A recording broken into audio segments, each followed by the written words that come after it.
Afternoon, folks. Rolling with Borealis Bushcraft. Today we're going to do another knife review.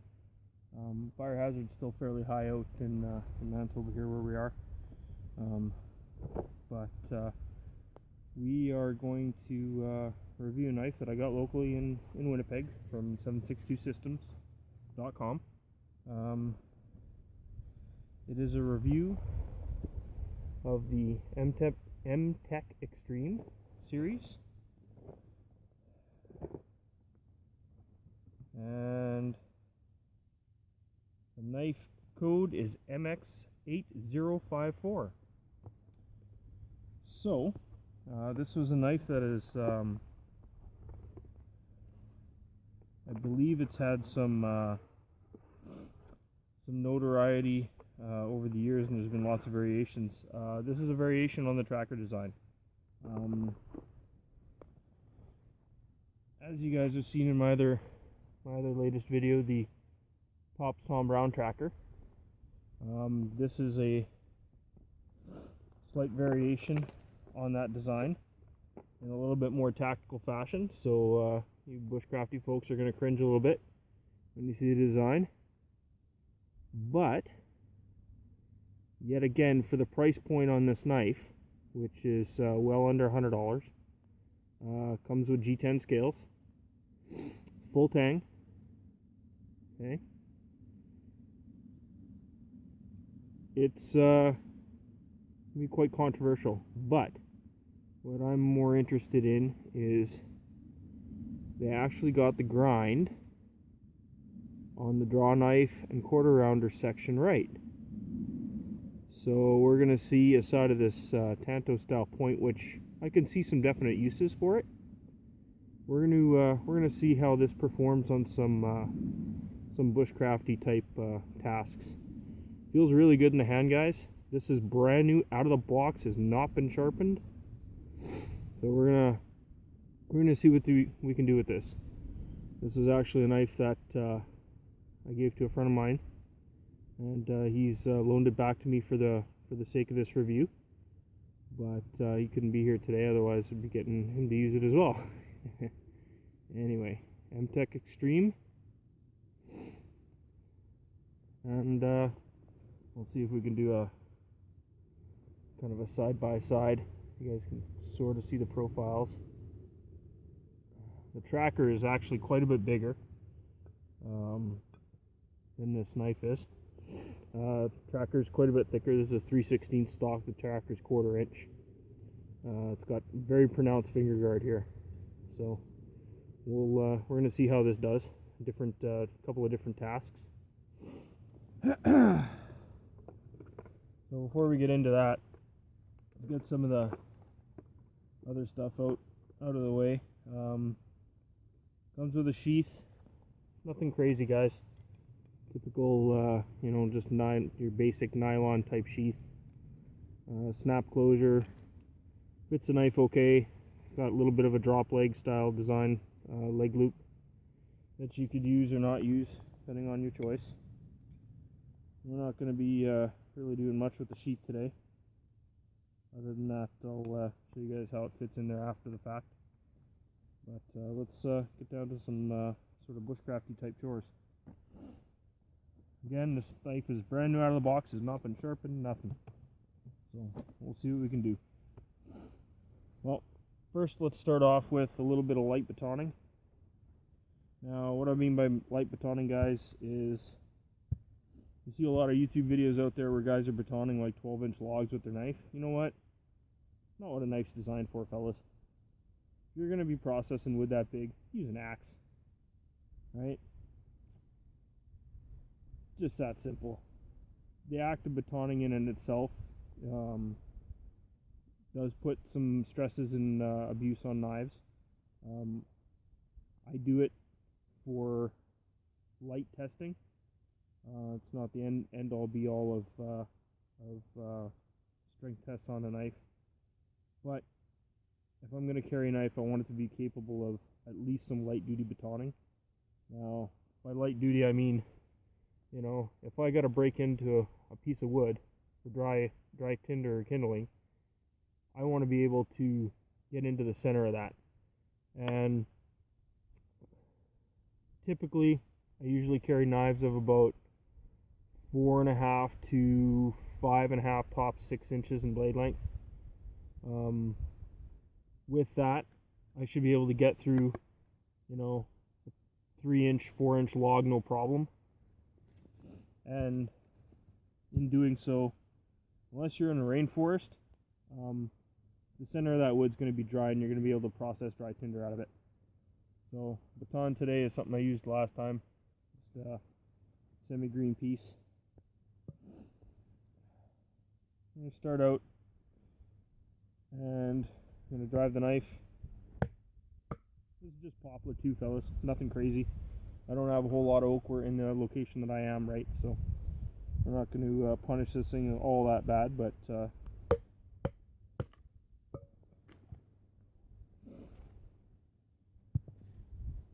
baton's wood, fellas. A lot of guys are like, oh, it's such a gimmicky knife. You know what? For those of you who don't like the pattern and the design, just ignore the video. Don't bother, you know, trying to be the authority. I'm not an authority on absolutely nothing. I just do what I do and know what I know, for my own general pleasure and knowledge. So take it or leave it. Okay, so that's a piece quartered out. Going to something. This has got a couple of knots in it. Small knots, but you know, we're gonna see where that goes. We'll start from the knot side, so it's doesn't have so much leverage. A lot of guys think that this angular grind here, the changing grind, is a detriment to the design of the knife. It's really not. Even when it comes to batoning, not a big deal.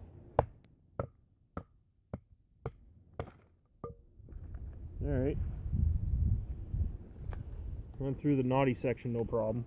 Pretty small knot, nothing fancy.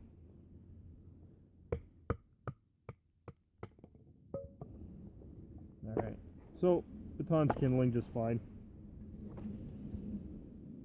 To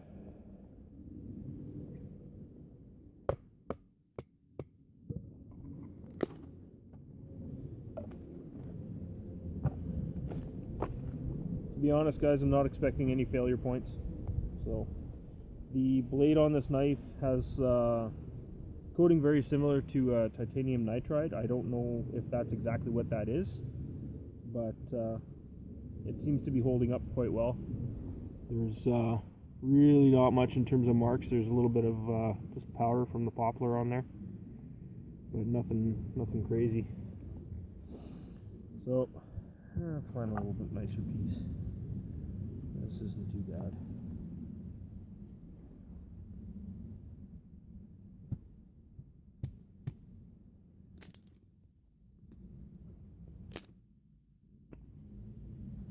This is basically going to make up a little bit of kindling here for my fire pit when they lift that fire band.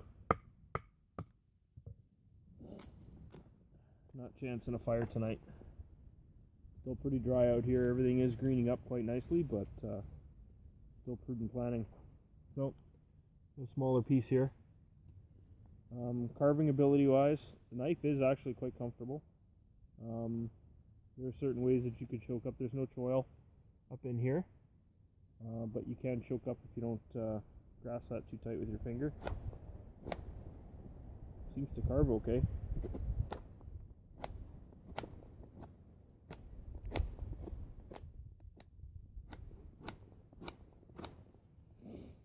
So making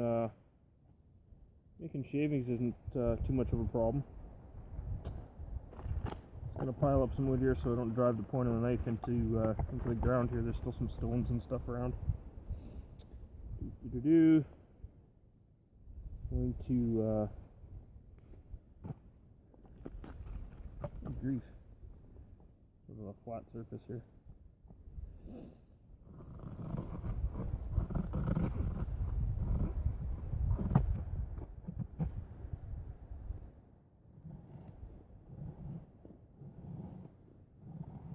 So the knife is sharp enough out of the box, fellas, to feather with, and just in the conventional fashion, not having really any issues. This out of the piece of wood that I chose isn't the greatest here, but you know, whatever.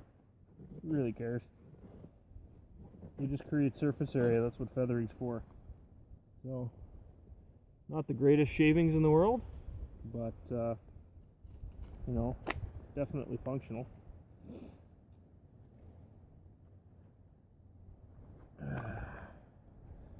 So making kindling, not an issue.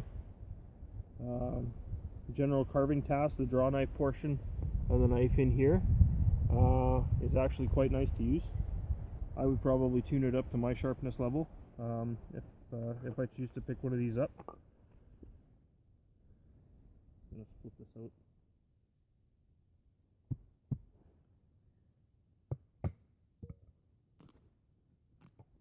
Bit of a knot in there.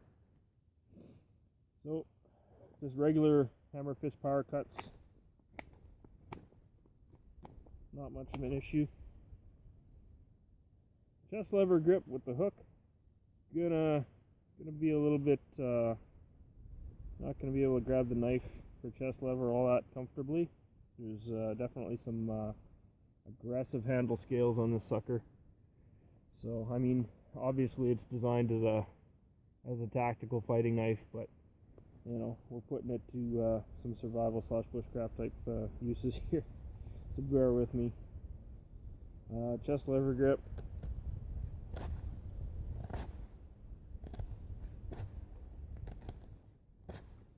Not bad. I'd probably want to wear gloves if I was going to be doing any sustained kind of carving and stuff with it. And this regular hammer grip is really comfy.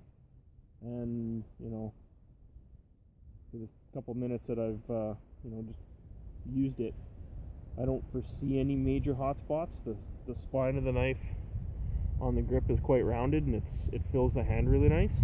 But, yeah. I think if I was to get one, this probably grind that hook right off.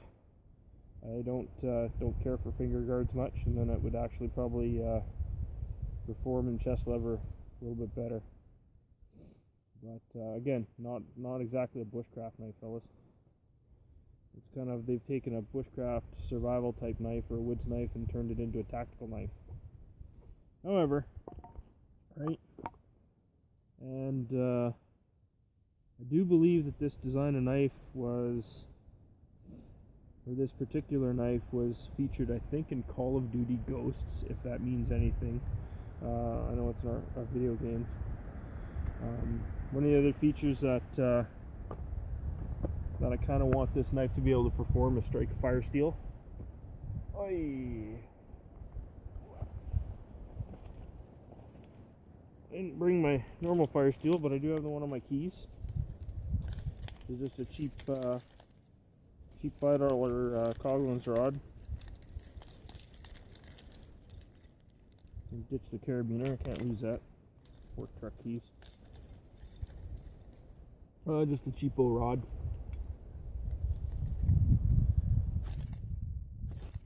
Okay, well.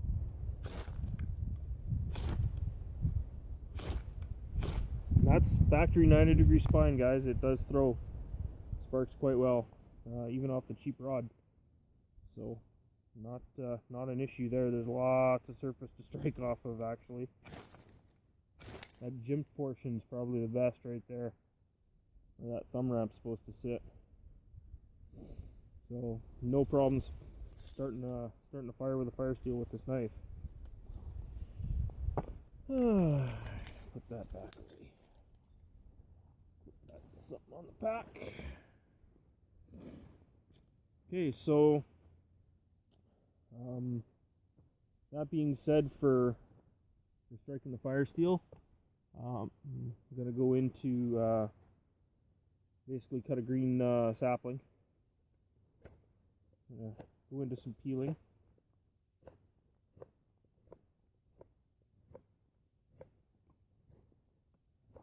So the quarter rounder portion of the knife performs peeling tasks quite well.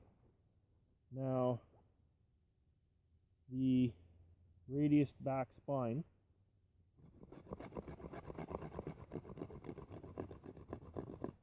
Can be used for scraping. I usually prefer to remove the outer bark first.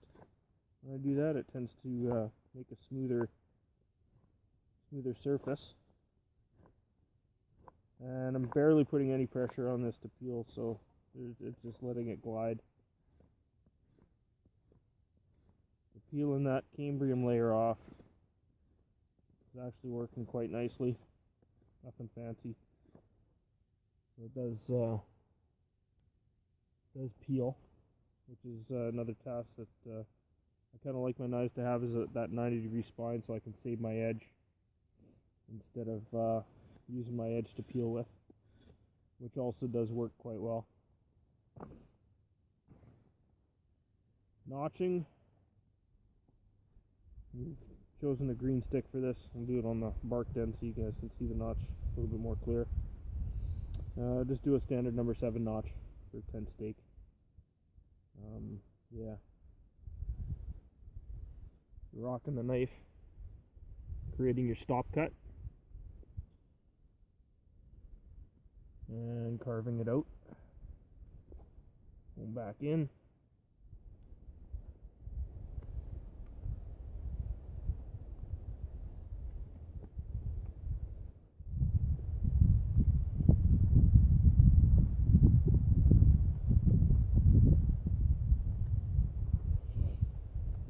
So, number 7 notch, not a problem. So, in theory, other notches, not going to be much of an issue. And I haven't even got into the primary axe grind edge here. A lot of guys like chopping with knives. I'm not a big chopper. Don't really care for chopping much. I'm going to angle the camera here a little bit. Hopefully you guys can see this.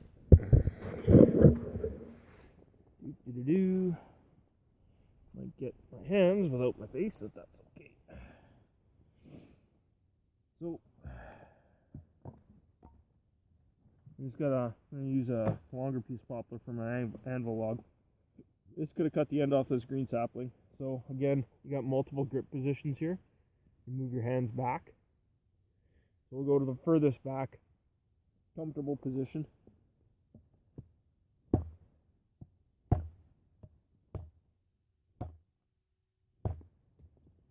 Okay, chopping green sticks, not a problem. So that's not going to be a huge issue. Do a little bit of batoning on something slightly bigger. Chop on my baton here a little bit.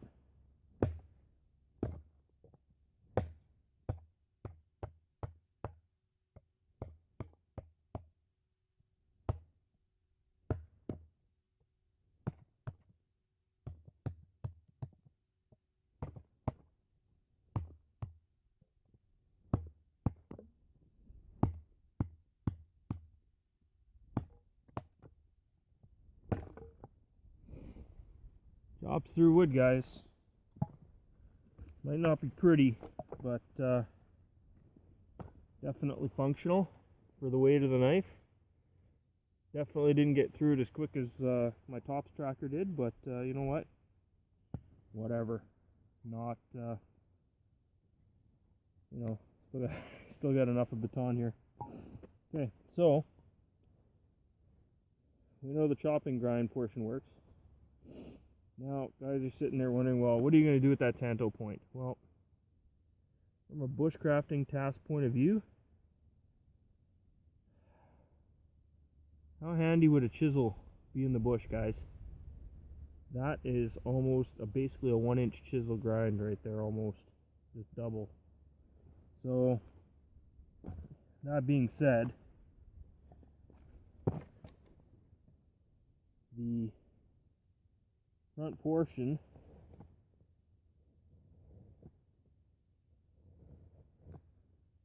does cut, and a push cut just like a chisel would. So if I wanted to shape some wood, do some intricate notches or something, I could possibly potentially use that tanto portion of that point, just like a chisel. Right? Albeit it's on an angle, that really doesn't matter. Now, I'm going to put my camera back again. Actually, I'll wait a second. This longer portion of log here, kind of a straight piece of poplar. I'm going to kind of baton through that to get a piece out of there that I want.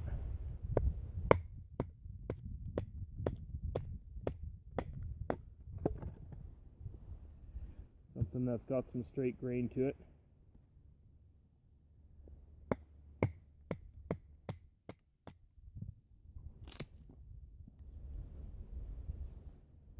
That should suffice. And take some of that bark off there. Get rid of some of that.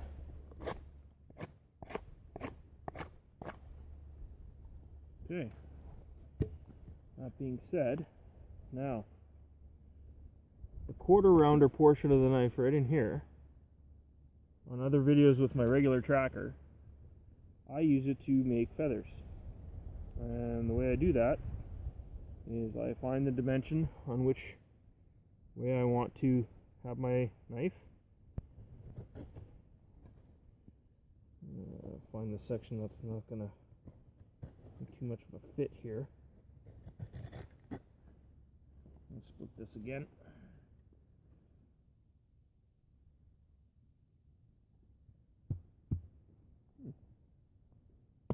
Tough piece of wood.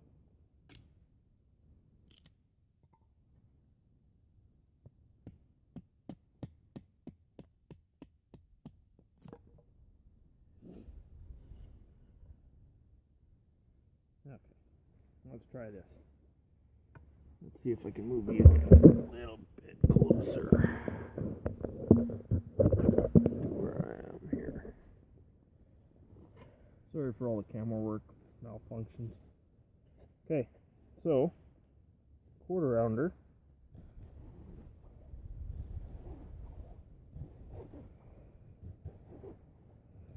Although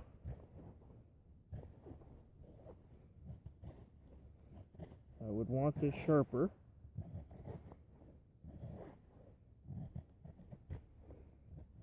Used as a draw knife.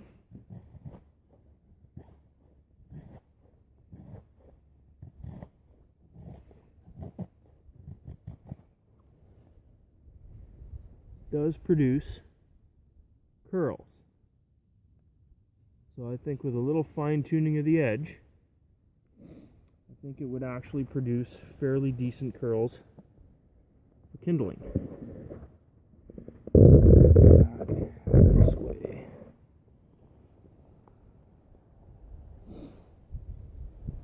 Now, the only portion of the knife we haven't covered yet is this funky sawback. So you can kind of see how aggressive that is.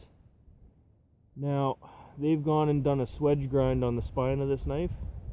I think they should have just left it at the straight 3/16 stock, that's my personal opinion, and left the teeth squared off.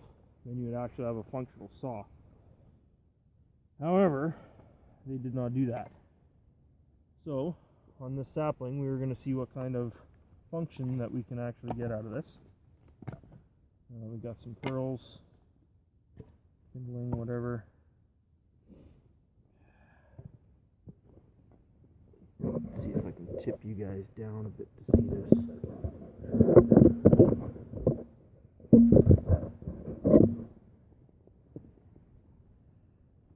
Possibly. So, I'm not expecting a ton of performance out of here, to be honest.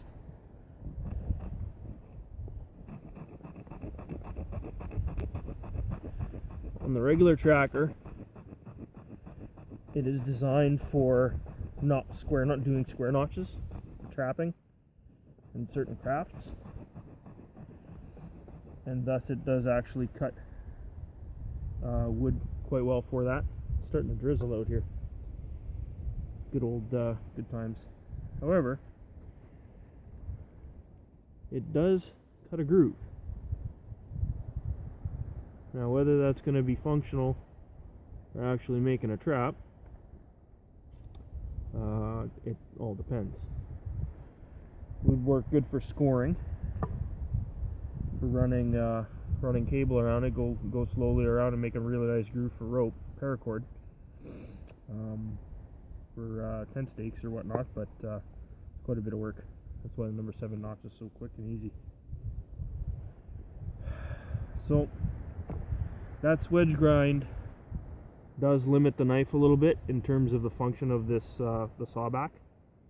More of yeah, kind of poke 'em, stick 'em, rip stuff apart kind of function they got going on here. But I mean, for what I needed it to do, it sort of worked.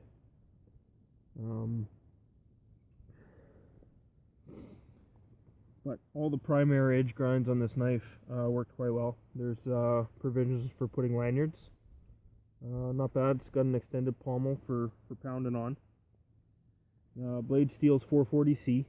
Seems to be tempered quite good. I haven't lost any of the factory sharpness. It's actually pretty good.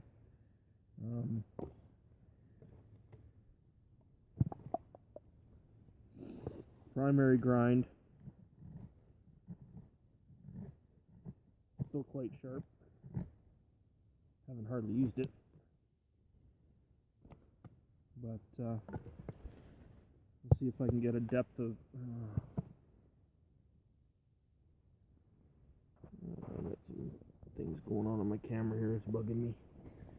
The phone's bugging me about stuff. I'm just gonna give it a good chop into this larger piece here. So that's just a straight one-handed chop. You can kind of see how that's gone through like 2/3 of the blade.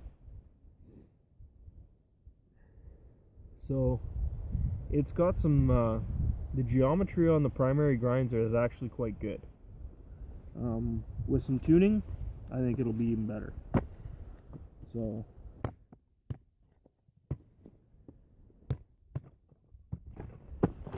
wood's giving me a fit here.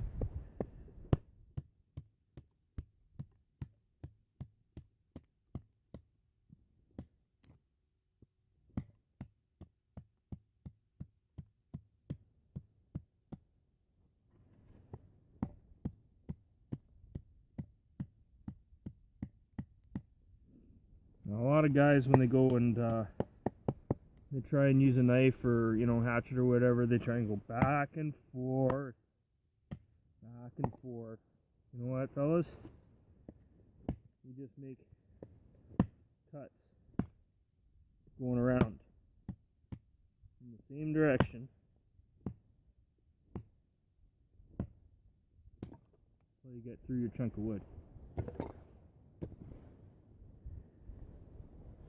Now, in my opinion, save your calories and get a little folding pruning saw or something like a Silky or a Baco Laplander. Any kind of saw is better than no saw, fellas. But as far as this goes, it's been pretty good. I'm almost approaching my 30-minute mark here, so I'm gonna end this video. And hope you enjoyed the M-Tech Extreme tracker knife style review. And yeah, I can bring this back to my buddy with no damage to it. Or very, very little, just some scuffs and scrapes. But yeah, cheers, talk to you soon, bye.